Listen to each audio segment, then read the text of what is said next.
partir de ese momento. ¿Quieres dar tú la bienvenida, Angélica? ¿Cómo se cree? Sí, hola compañeros, muy buenas noches. Hoy tenemos esta reunión para avanzar en el paso 4 del comentario crítico en relación al tema. Disculpa. ¿Qué espera? Aló. Sigue. Sí, te escuchamos. Para revisar el tema. De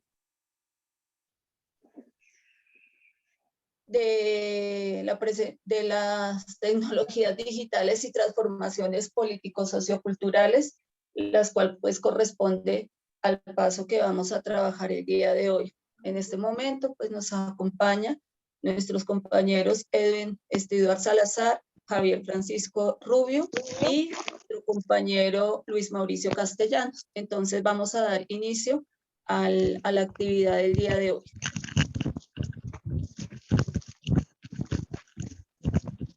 Entonces, el primer tema, como ya es acostumbrado que vamos a iniciar a trabajar, está relacionado con la socialización del comentario crítico. Entonces, compañeros, ¿quién de ustedes quiere comenzar? Bueno, como yo estoy en el anexo ahí de primero, creo que ahí me escuchan, ¿cierto?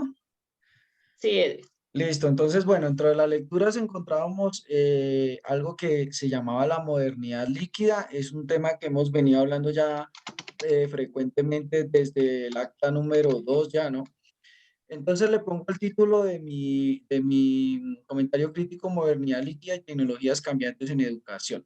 Precisamente arranqué por este texto porque me gustó mucho como el observar esa modernidad líquida y finalmente pues la sociedad actual la planteo yo aquí como esa viabilidad en el conocimiento, ¿no? Esa modernidad líquida ha traído como esa incertidumbre en cuanto a la información que se adquiere. Y bueno, modernidad líquida puede existir de diferentes puntos, pero digamos que aterrizando la educación es muy desde el punto de vista del conocimiento, ¿no?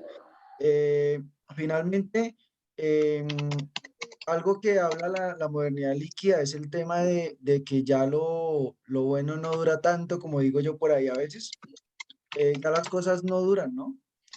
Todo es muy cambiante dentro de precisamente esa modernidad líquida. Y bueno, yo me aterrizo ahí en ese escenario, doy por ahí un bosquejo, paso por el lado de Bauman, que es uno de los autores que más habla de este tema, y él muestra cómo envejece rápido las cosas actualmente en esa modernidad líquida, incluso los mismos hábitos, ¿no? O sea, todo es tan cambiante en esa modernidad líquida que finalmente hasta el conocimiento, tú tienes un conocimiento en este momento y se va en unos días y llega un nuevo conocimiento, entonces constantemente está dentro de ese cambio, ¿no? Eso hace parte, dice Bauman, se transforma el sentido de manera rápida, muy rápida. Entonces, es bien curioso como ver cómo él lo monta desde aquí, bueno, ya aterrizándonos, digamos, eh, hay palabras que como que son muy similares a lo que hemos venido hablando en las actas anteriores y es la incertidumbre y el caos, que lo planteo desde es como ese avance en la información, pero que es tan desmedido que no hay como un aterrizaje a algo que de verdad la persona pueda como gestionar adecuadamente. Entonces, Javier nos decía anteriormente, y aquí lo encontré en un texto también de Greenfield en el 2009, que habla, por ejemplo, de que esta apabullante y omnipresente disponibilidad de las tecnologías y la conectividad ofrece muchas ventajas en el escenario formativo, pero también hay un cambio simbólico, hay muchos cambios simbólicos a la hora de transmitir la información y facilitársela a los estudiantes. Entonces es como hacia donde quiero, como ustedes saben que yo siempre he querido enfocar esto, digamos, que al contexto educativo mucho desde ese punto de vista. Bueno, finalmente hay aterrizó algo y es que, bueno, bien curioso que de pronto en las informaciones que encontraba, para hablar de incorporar las TIC en el proceso formativo, existe necesidad de aterrizar varias cosas, entre esas, la evaluación. Hay que buscar que la evaluación sea esa medida del aprendizaje. Si se logra que la evaluación tenga ese contraste y se permita que se pueda evaluar ese proceso, en la medida de lo posible se hará como una respuesta si el aprendizaje está bien hecho o no. Entonces yo dentro de mi texto hablo, por ejemplo, de esas formas de evaluar actualmente, como el aprendizaje basado en proyectos o en problemas, que es una de esas estrategias que se usan para evaluar el aprendizaje significativo mediado por la virtualidad. Digamos que trato como de revisar desde ahí, desde la evaluación. Una evaluación auténtica utiliza la práctica profesional, está relacionada con resultados realistas. Eso nos dicen varios autores allí, y que hay que revisar el contexto físico y social a la hora de poder evaluar y para que estos instrumentos sean acordes a lo que se está buscando y para ver si el conocimiento es el adecuado. Finalmente, ya para terminar, para no extenderme a la palabra a los compañeros, hablo de los profesores. Los profesores tienen un reto aquí porque finalmente, como lo he venido diciendo desde todos los textos, ellos son los responsables como de esta forma de evaluar. Ellos son los responsables de conocer las características del estudiante dentro de un contexto educativo mediado por las TIC. Entonces, es necesario y casi que obligatorio, sin el profesor, sin el docente, no se podría brindar ese acompañamiento. Y aquí yo como que lo pongo muy, muy renuentemente, o sea, es necesario que exista una persona que nos ayude a mediar ese conocimiento. Entonces, bueno, ya digamos que para no extenderme, eso es como más o menos lo que trata la información del texto que yo tengo acá. Le voy a dar la palabra entonces, si quieren, a la Gracias, siguiente Edwin. persona en el... Muchas gracias, Edwin. Ahora seguimos con el compañero Javier. Javier, Listo. ¿nos escuchas? Sí, ahí Listo. estoy. Sí. Ahí ya estoy. Bueno, pues conectando con lo que trabajó Edwin, yo hablo de un totalitarismo o de una pedagogía libertaria. Y en cuanto a libertaria, me refiero a una pedagogía emancipatoria, obviamente ayudada por las TIC, por los medios de comunicación e información, por las tecnologías. Pero antes de ir allá, abordo y toco el texto que abordó Edwin, el cual se llama Una educación líquida, desde una modernidad líquida, de Zygmunt Bauman, donde todo lo sólido se desvanece en el aire. Esta frase la utiliza Carlos Marx en el Manifiesto Comunista, escrito en el siglo XIX. Y esta frase, todo lo sólido se desvanece en el aire, luego se convierte en un texto de Marshall Berman, que se llama así, todos los sólidos se desvanecen en el aire, donde él explica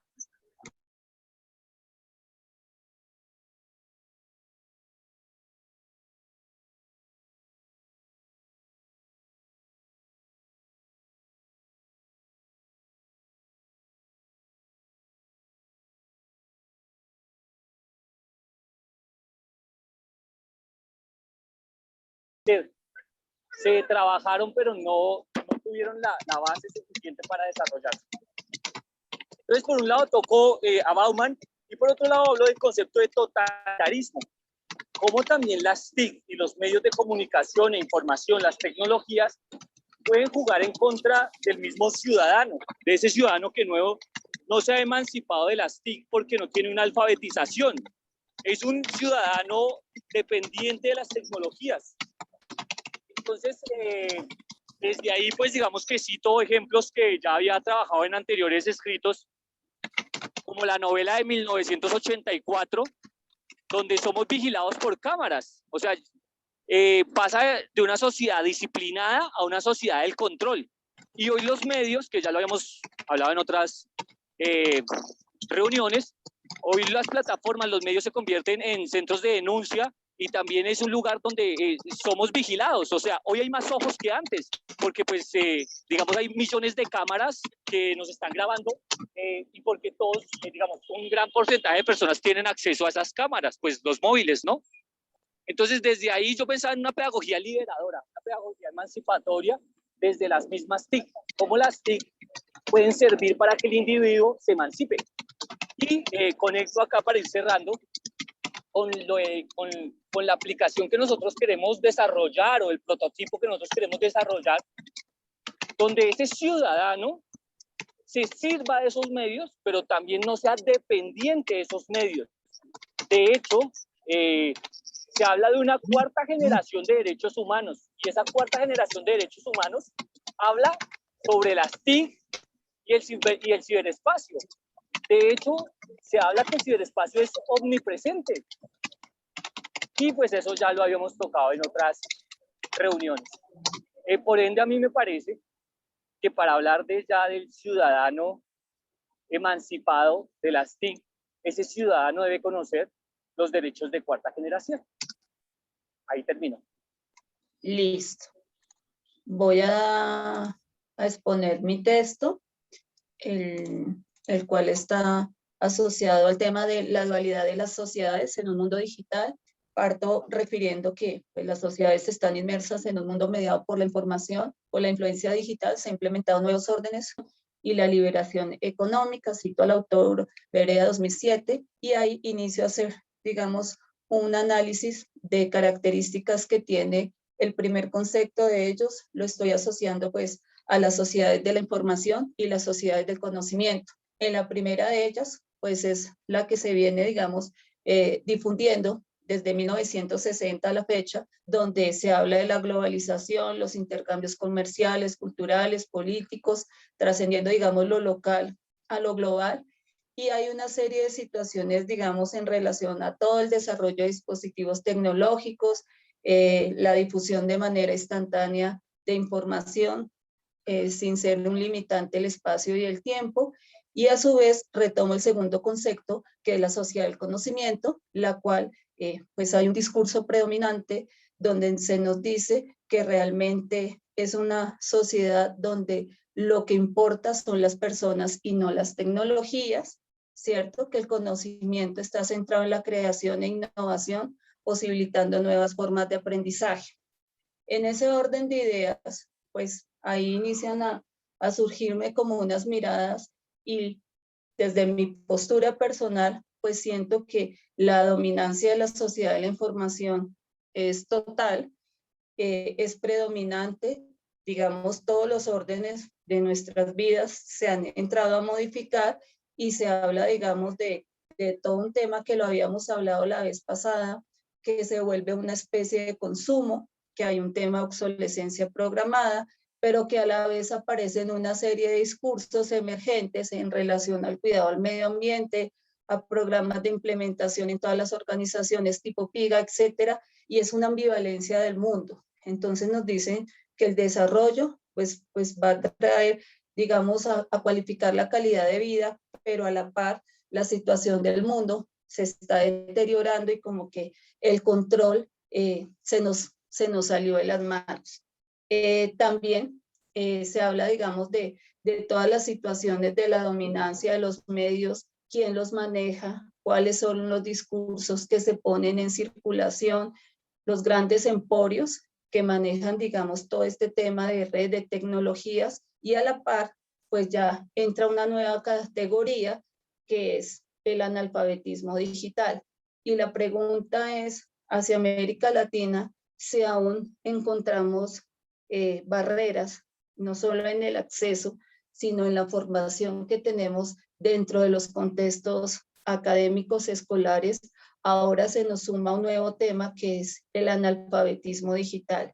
Y es allí, digamos, donde me uno también con las posturas de ustedes, es finalmente estamos llamados desde la formación que estamos adelantando nosotros, desde nuestro quehacer profesional, estrategias muy expeditas y muy con sentido en relación al concepto de la sociedad del conocimiento. Y pues ahí retomo nuevamente las lecturas que habíamos hecho con antelación, que finalmente la manera como nosotros podemos, digamos, entrar a trascender en la sociedad tiene que ver con las sociedades del aprendizaje, que es el tema que con antelación habíamos abordado. Me surgen varias preguntas, como siempre, a uno le queda de abordar estos contextos, y es mirar, queda, por ejemplo, si la modernización, la productividad, el desigualdad social, desigualdad económica,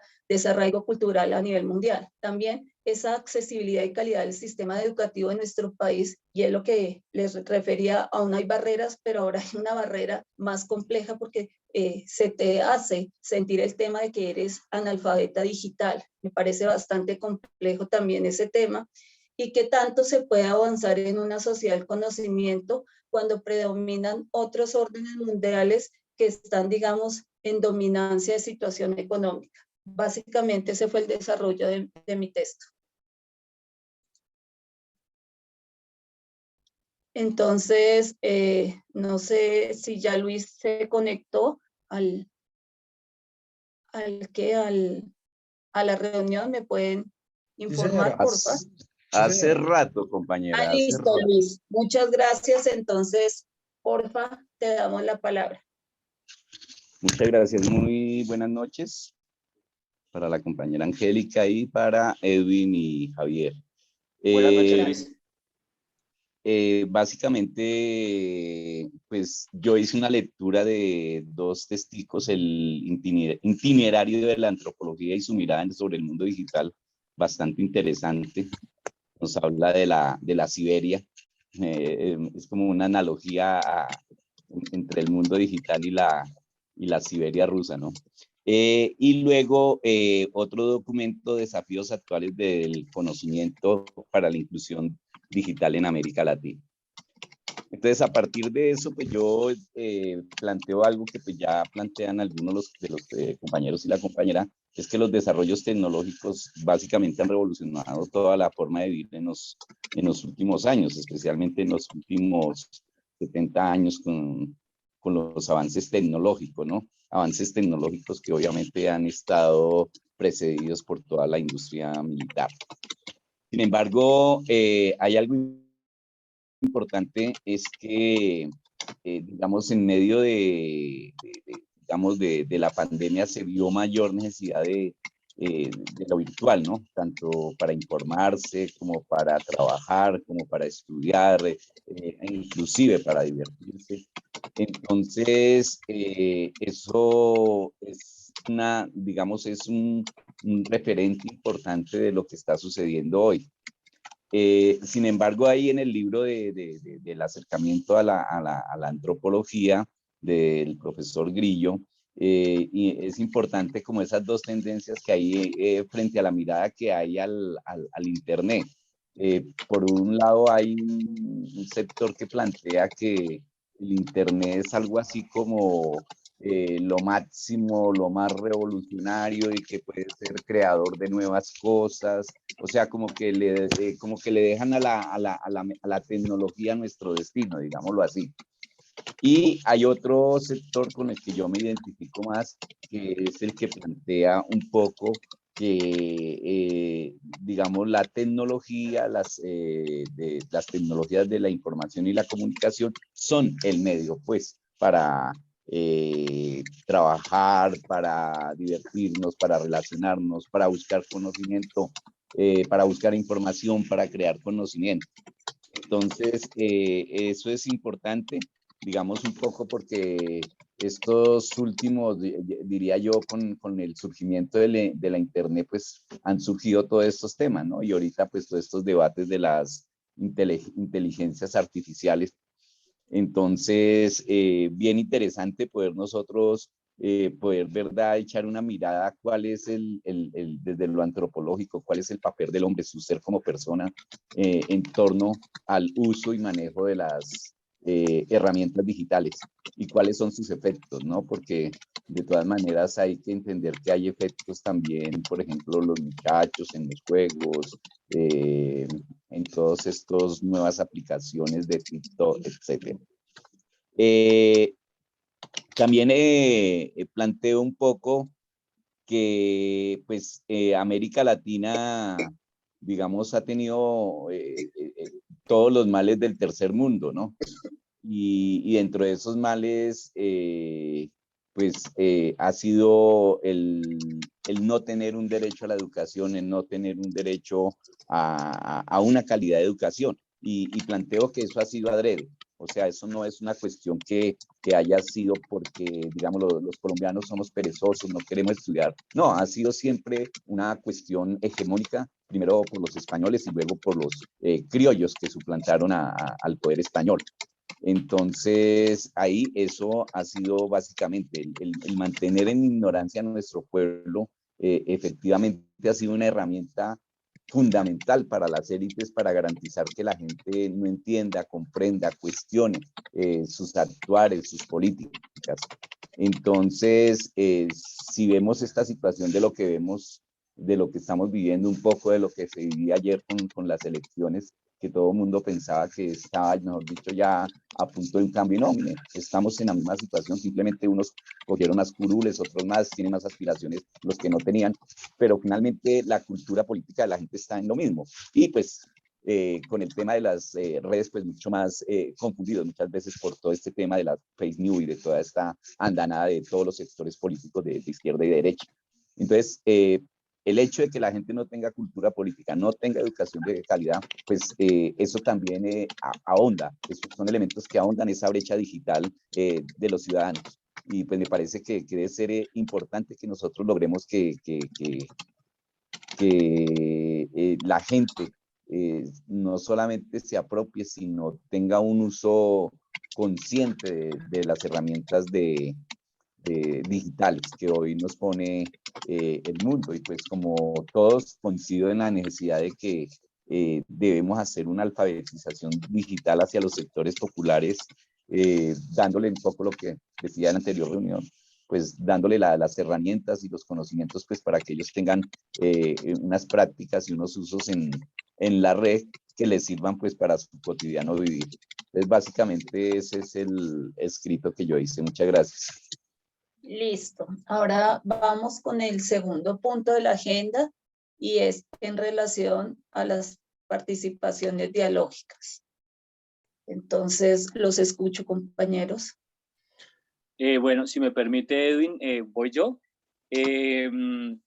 Conectando con el tema de la alfabetización digital, pienso que deberíamos pensarnos una alfabetización ética. O sea, detrás de esto, ¿qué clase de hombres se está formando?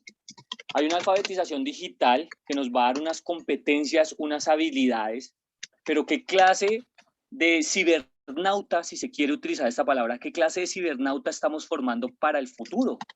¿Cuáles son los principios de este cibernauta? Por lo cual vuelvo a traer a la mesa, el tema de los derechos de cuarta generación, porque es muy importante saber a qué tiene derecho estos nuevos consumidores de las tecnologías y del ciberespacio. ¿Tengo derecho, me pregunto, ¿tengo derecho realmente a una privacidad? O más bien esa privacidad cuando yo entro al ciberespacio es una privacidad que es vulnerada por las empresas que recogen datos e información para vender una serie de productos o para ofrecer una serie de productos. Realmente, ¿a qué tengo derecho yo y a qué no tengo derecho yo? ¿Tengo derecho realmente al acceso a la información? ¿Tengo derecho realmente a ser parte de la sociedad del conocimiento? ¿O más bien yo voy a quedar excluido de este proceso que estamos viviendo de la cuarta revolución, que por causa de esa cuarta revolución o de esta revolución 4.0 es que se generan esos derechos de cuarta generación? Era eso, compañeros. Bueno, yo digamos que también quiero resaltar ahí me escuchan, ¿cierto? Sí, sigue, Edwin. Listo, ahí yo creo que alcanzamos antes de que se nos acabe el tiempo a hablar de este punto. Y bueno, yo voy a resaltar algo y es que hemos visto que educación, en todo este proceso que hemos vivido aquí en el seminario, que educación no solamente tiene que ver con educación superior, educación bachiller o secundaria, sino que educación significa educar a una sociedad en lo que es el conocimiento, o más bien en lo que se viene con respecto a los temas globales, a los temas capitalistas. Las TICs realmente iniciaron de alguna manera como ese punto clave para las organizaciones o las empresas, pero empezaron a verla involucrada en todos los demás aspectos de la vida y uno de los puntos fuertes fue educar. Pero hablando de educación, realmente se nos quedan, como dice Luis, los sectores populares o aquellos sectores que tienen dificultades o necesidades. Finalmente, Latinoamérica es uno de esos puntos eh, álgidos en donde se ven muchas necesidades y finalmente las personas no pueden acceder a educarse ni siquiera, digamos, como es el propósito de lo que tenemos nosotros de crear nuestra aplicación, ni siquiera de poder acceder a elementos tan sencillos como un correo electrónico, como usar algunas aplicaciones como un Skype o saber usarlas y de manera consciente, como dice Luis. Realmente es como algo importante que quiero resaltar acá. El contexto educación el tema educación no se refiere simplemente a estudiantes jóvenes, porque podríamos pensar estudiantes jóvenes que quieren estudiar una educación superior. No, compete a todos nosotros en cómo nos educamos en cuanto a esta nueva revolución digital y cómo hacemos uso de ella para nuestro bien y no el de unos pocos que son los que de alguna manera hemos visto que son los que manejan el sistema. Eso es lo que quiero resaltar. Luis. Gracias, Luis.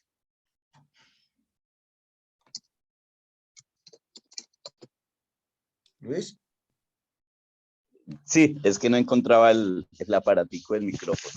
Sí, no, mire, yo quiero resaltar, por ejemplo, que evidentemente digamos, el desarrollo de las tecnologías de la información y la comunicación ha sido parte del desarrollo capitalista. Que dentro de estos desarrollos se haya logrado que el Internet hasta ahora sea una red un poco, entre comillas, libre, donde pueda acceder todo el mundo, pues digamos es uno de los grandes logros de la humanidad, ¿no? Porque es lograr acercar a mucha gente a la información, es lograr acercar a mucha gente que sería imposible en otro momento de la vida haber acercado. Entonces, de todas maneras, el capital no solamente tiene las narrativas sobre el tema digital al hablarnos de la sociedad del conocimiento, de la sociedad de la información, sino que también tiene un ejercicio de control social. Coincido totalmente con Javier. O sea, el control social es la esencia también de estas redes y ya lo hemos visto en diversas ocasiones. Y eso nos llama a lo que llama Javier un poco de cómo es esa dimensión ética, cómo logramos que, digamos, esa tecnología, esas TIC, tengamos un uso ético, ¿no? Por ejemplo, que no votemos fake news o no reenviemos cosas que son falsas, por ejemplo. Eso es parte de una ética. Parte de otra ética es empezar a mirarme menos al individuo y más al colectivo, ¿sí? O sea, porque finalmente la producción de conocimiento, por ejemplo, a nivel del arte, siempre se ha puesto que es los individuos, los genios, que son los que han hecho el arte. Pero, por ejemplo, hay muchos creaciones artísticas como el mío, sí, que tienen autores anónimos, o el Epitome, que es un documento de las relaciones aquí, de las primeras relaciones de los españoles con los indígenas, y fueron hechas digamos, del conocimiento popular. No tiene un nombre, no tiene nadie, porque finalmente fue hecho por el mismo conocimiento de la gente. Entonces, ahí sería importante en cómo lograr que o sea, acabar con ese individualismo que pretende montar la red. Sí, porque la red también está guiada hacia la individualización, hacia que la persona, claro, se conecte en la red, y otra vez cuando logras la conexión física, la energía, el abrazo, la energía de la fiesta, de la protesta. Entonces, todas esas cosas también tienden a controlar. Entonces, me parece importante. Y yo creo, diría que a Edwin un poco la responsabilidad, claro que es de los maestros, pero también hay una responsabilidad grande del Estado, del mismo sistema que está gobernando, porque finalmente son ellos los que ponen los currículos, son ellos los que ponen qué es lo que se debe enseñar, qué es lo pertinente para el momento. Y finalmente los maestros, pues muchos de los maestros son educados en las universidades donde les imponen, digamos, estas matrices de opinión. Por ejemplo, ahora que le dicen a la gente colaboradores, ¿sí? Y esto viene de todo este trabajo colaborativo, de gestión colaborativa, pero finalmente son, digamos, matrices de opinión narrativas para desconfigurar, por ejemplo, la relación laboral. Entonces, ahora todo el mundo le dicen colaboradores. ¿Sí? Usted es un colaborador, no tiene derechos laborales, un colaborador. Entonces, ese es el peligro, por ejemplo, del tema también de lo que se maneja un poco en las redes, esas matrices de opinión. Entonces, ¿cómo nosotros hacemos? Pero responsabilizamos al Estado también, o nosotros también logramos que incidir para que haya reformas del Estado, para que la educación, pues digamos, sea con unos contenidos un poco diferentes, así como lo dicen ustedes. O sea, yo pienso que yo que me muevo en el mundo comunitario, hay veces uno hace seminarios, diplomados, una cantidad de cosas que para llenar de conocimiento a la gente. Y por ejemplo, el nivel Luis, de conocimiento que es, sí, el se nivel nos de conocimiento, va a acabar el tiempo. sí, no, que el nivel de conocimiento, por ejemplo, que se generó a partir del paro nacional fue grandísimo. O sea, el nivel de conciencia que agarró la gente sin mucho diplomado, sin mucha cosa, fue a partir de la calle, ¿no? De la música, de la olla comunitaria. Entonces quería resaltar eso. Listo. Compañeros, Sí, voy a cerrar la sesión y ya les paso un enlace de nuevo, ¿listo? ok, gracias. Listo. Gracias.